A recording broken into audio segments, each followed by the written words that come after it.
Mbappe, Thuram,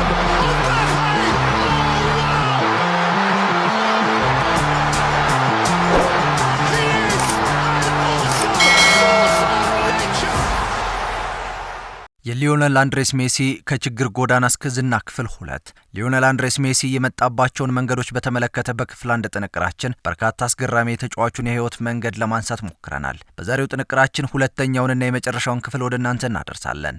ይህ ሌጀንድ ስፖርት ነው። ክፍል 1ን ከዚህ ጥንቅር ቀደም ብሎ ባለው ልጥፍ ታገኙታላችሁ። መረጃውን ከዚህ እንቀጥላለን።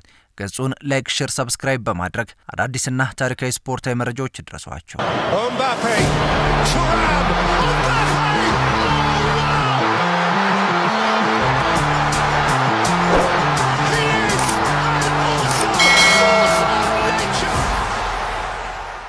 እንደ አውሮፓውያን አቆጣጠር በ2008 ዓ.ም ባርሰሎና አንድም ዋንጫ ለማሸነፉን ተከትሎ የሊዮኔል አንድሬስ ሜሲ ለዓለም መታወቅ ትልቅ ሚና የነበረው ሆላንዳዊ አሰልጣኝ ፍራንክ ራይካርድ ከአሰልጣኝነቱ ተሰናበተ። የራይካርድ ባርሰሎናን መልቀቅ ተከትሎ ለወጣቱ ፔፕ ጋርዲዮላ በር ከፈተ።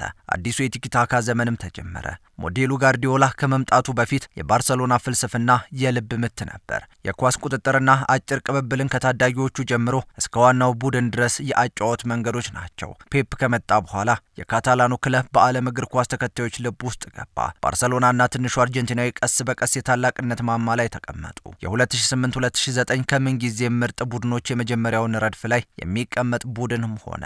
የጋርዲዮላ የመጀመሪያው የውድድር ዘመን አይረሴም ነበር። ገና የውድድር ዘመኑ ሳይጀመር የኮከቡ ሮናልዲኒዮ ጎቾ መልቀቅና ወደ ኤሲ ሚላን መቀላቀል ቡድኑን እንዳልነበር ያደርገዋል የሚል ከፍተኛ ስጋትም ተደቀነ።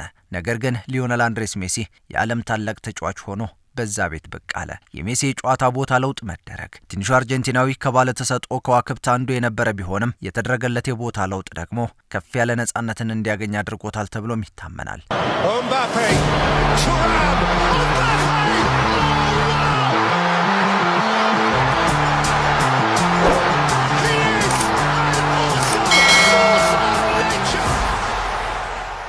ባርሰሎና በዚህ የውድድር ዘመን የላሊጋውን ዋንጫ ያለ ችግር አሸነፈ። ሜሲ በሊጉ 23 ጎሎችንም አስቆጠረ። በኮፓ ዴሌሬ 6 ጨዋታዎች ጎል አስቆጠረ። የካታላኑ ክለብ የሀገር ውስጥ 2 ዋንጫዎችንም አገኘ። ለባርሰሎና ስኬት ትንሹ ጥበበኛ አስተዋጽኦ ከፍ ያለ መሆኑ አያጠራጥርም። ያለ እርሱ ባርሰሎና እዚህ ደረጃ ላይ ለመድረስ ይቸገርም ነበር። ሆኖም የኢኔስታና የዣቪ ዋጋ ትልቅም ነበር። ሜሲ እያደር ብስል እየሆነ ጉዞንም ወደ ምንጊዜም በእግር ኳስ ከታዩት እውቅ ሰዎች ተርታ ራሱን አስቀመጠ። በአድናቂዎቹ ዘንድ እጅግ ተወዳጅም ሆነ። ለበርካታ ሕፃናትም አርአያና ተምሳሌት በመሆን በየጊዜው ታላቅ ችሎታውን ማሳየት ቀጥሏል። ኃያሉ ባርሰሎናን ለ6 ታሪካዊ ዋንጫዎች ባለድልነት እንዲበቃ ታላቅ የሆነ ብቃቱን አበረከተ። ባርሰሎና በዓለም ክለቦች ዋንጫ የአርጀንቲናው ክለብ ኢስቱዲየንቴ መረብ ላይ በጭማሪ ሰዓት ግብ አስቆጥሮ ባርሰሎና 6 አጠቃላይ ዋንጫዎችን እንዲያስገኝ ከረዳ በኋላ አሰልጣኝ ፔፕ ጋርዲዮላም ስኬታችን ያለ ሜሲ እውን አይሆንም ሲል ተናገረ። ይህ ሌጀንድ ስፖርት ነው። እንቀጥላለን። ሜሲ በአፍሪካ ምድር የኮንትራት ማፍረሻ 250 ሚሊዮን ዩሮ ተሰቀለ። ሜሲ በዚህ ሲዝን በሁሉም ውድድሮች 38 ግቦችን አስቆጠረ። የካታላኑ ቡድን ሜሲን ላለማጣት አዲስ የውል ስምምነት አቀረበለት። እስከ 2016 እንዲቆይና የመሸጫ ዋጋው በከፍተኛ ሁኔታ አድጎ 250 ሚሊዮን ዩሮም ሆነ። Mbappe, Thuram,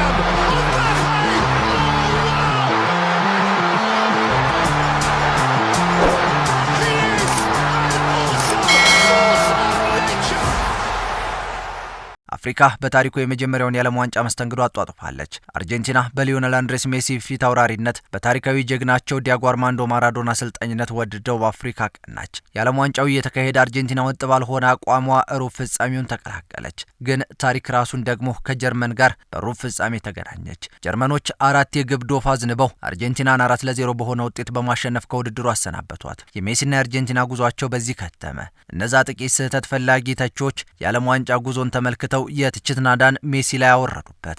ሆኖም ሜሲ በአመቱ መጨረሻ በተካሄደው የኮከብ ተጫዋቾች ስያሜን ከማሸነፍ ያገደው ነገር አልነበረም። በርካቶች የዓለም ዋንጫን ያሳኩት ዣቪ፣ ኢኔስታና ሽናይደር ለአሸናፊነት ቢጠበቁም ሊዮኔል ሜሲ በከፍተኛ ድምጽ በተከታታይ ጊዜ ባሎን ዶርን አሸነፈ።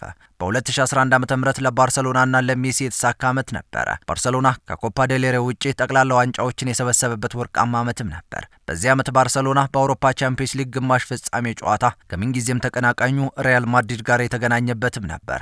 በሳንቲያጎ በርናባው ላይ በተደረገው የመጀመሪያ ዙር ጨዋታ ሜሲ 2 ጎሎችን አስቆጥሮ ባርሳ 2-0 እንዲያሸንፍ ረዳ። ባርሰሎናም በድምር ውጤት ማድሪድን በመርታት ለዌምብሌው የፍጻሜ ጨዋታ ማለፍ ቻለ። ዌምብሌ ላይ የተደረገው የአውሮፓ ቻምፒየንስ ሊግ ፍጻሜ ጨዋታ ባርሰሎና ማንቸስተር ዩናይትድን 3-1 ሲያሸንፍ አንዷን ጎል በስሙ አስመዝግቧል። የውድድሩ ኮከብ ጎል አስቆጣሪና የውድድሩ ኮከብ ተጫዋች ክብሮችንም አግኝቷል። ከዚህ በተጨማሪ የላሊጋ ኮከብ ተጫዋች፣ የዓለም ክለቦች ዋንጫ ኮከብ ጎል አግቢና ኮከብ ተጫዋች ሽልማትንም አሸንፏል። በ2011 መጨረሻ ላይ የተደረገው የፊፋ የባለንዶር ሽልማትም ያለምንም ተፎካካሪ በማሸነፍ የዓለማችን እግር ኳስ ንጉስ መሆኑን አስመስክሯል። እንደ አውሮፓውያን አቆጣጠር በ2014 የቲቶ ቪላኖቫ መታመምን ተከትሎ ባርሰሎና በታታ ማርቲኖ እየተመራ የውድድር ዓመቱን ጀመረ። ሜሲም ለተወሰኑ ወራት ጉዳት ያስተናገደ ቢሆንም ወደ ውድድሩ ሲመለስ በመጋቢት ወር ላይ ከኦሳሱና ጋር ተጫውተው ሃትሪክ ሰራ። በዚያም በፓውሊኖ አልካንትራ የተያዘውን በሁሉም ጨዋታ ለባርሰሎና በርካታ ግብ ያስቆጠረ ተጫዋችነትን አሸንፎ ክብረ ወሰኑን በእጁ አስገባ።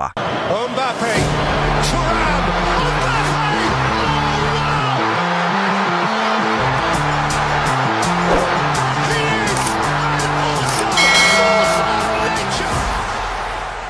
በቀናት ልዩነት በኤል ክላሲኮ ሪያል ማድሪድ ላይ ሃትሪክ በመስራት በኤል ክላሲኮ ታሪክ በርካታ ጎሎችን ያስቆጠረ ተጫዋች በመሆንም የሪያል ማድሪድ አለቃ መሆኑን አስመሰከረ። ሜሲ ሁሌም አንድ ህልም አለው። እግር ኳስ ከማቆሙ በፊት ከሀገሩ አርጀንቲና ጋር አንድ ትልቅ ዋንጫን ማንሳት። ይህንን ህልሙን እውን ለማድረግ ከብሔራዊ ቡድኑ አርጀንቲና ጋር ወደ ብራዚል ዓለም ዋንጫ ተጓዘ።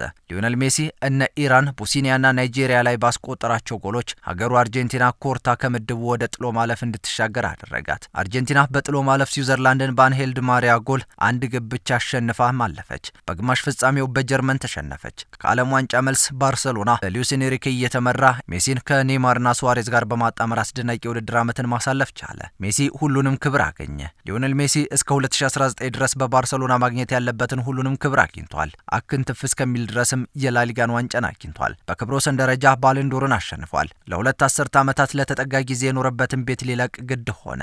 የፈረንሳዩ ኃያል ክለብ ፒኤስጂ ደግሞ አዲሱን ንጉስ ያሸፈተ ክለብም ሆነ። ፒኤስጂ ኔይማርና ሜሲን ያስፈረመበት ዋና ምክንያትም የአውሮፓ ሻምፒየንስ ሊግን ለማሸነፍ ነበር። ግን የሀገር ውስጥ ሊጉን ከማንሳት በዘለለ ምንም ሚና አልነበራቸውም። በፈረንሳይ ያን ያክል ጥሩ ጊዜ አሳልፏል ማለት ባይቻልም ከ2 ዓመት በፊት በኳታር በነበረው የዓለም ዋንጫ ላይ የህይወቱን ህልም የኖረበትን ዓመትም አሳለፈ። ሊዮኔል አንድሬስ ሜሲ የዓለም ዋንጫን ለሀገሩ አርጀንቲና አበረከተ። የውድድሩ ኮከብ ተጫዋችም ተባለ። ሌላው ሁሉም ከዚህ ክብር አይበልጥም። ከዓለም ዋንጫ መልስ በአሜሪካ ኢንተር ሚያሚ ክለብ እየተጫወተም ይገኛል። ለ2 አስርተ ዓመታት በከፍታና በክብር ሊዮኔል አንድሬስ ሜሲ። ጥንቅራችን አበቃ። ይህንን ቻናል ላይክ፣ ሼር፣ ሰብስክራይብ በማድረግ አዳዲስና ታሪካዊ ስፖርታዊ መረጃዎች ይድረሷችሁ። ቸር ቆዩልን። Mbappe, Thuram,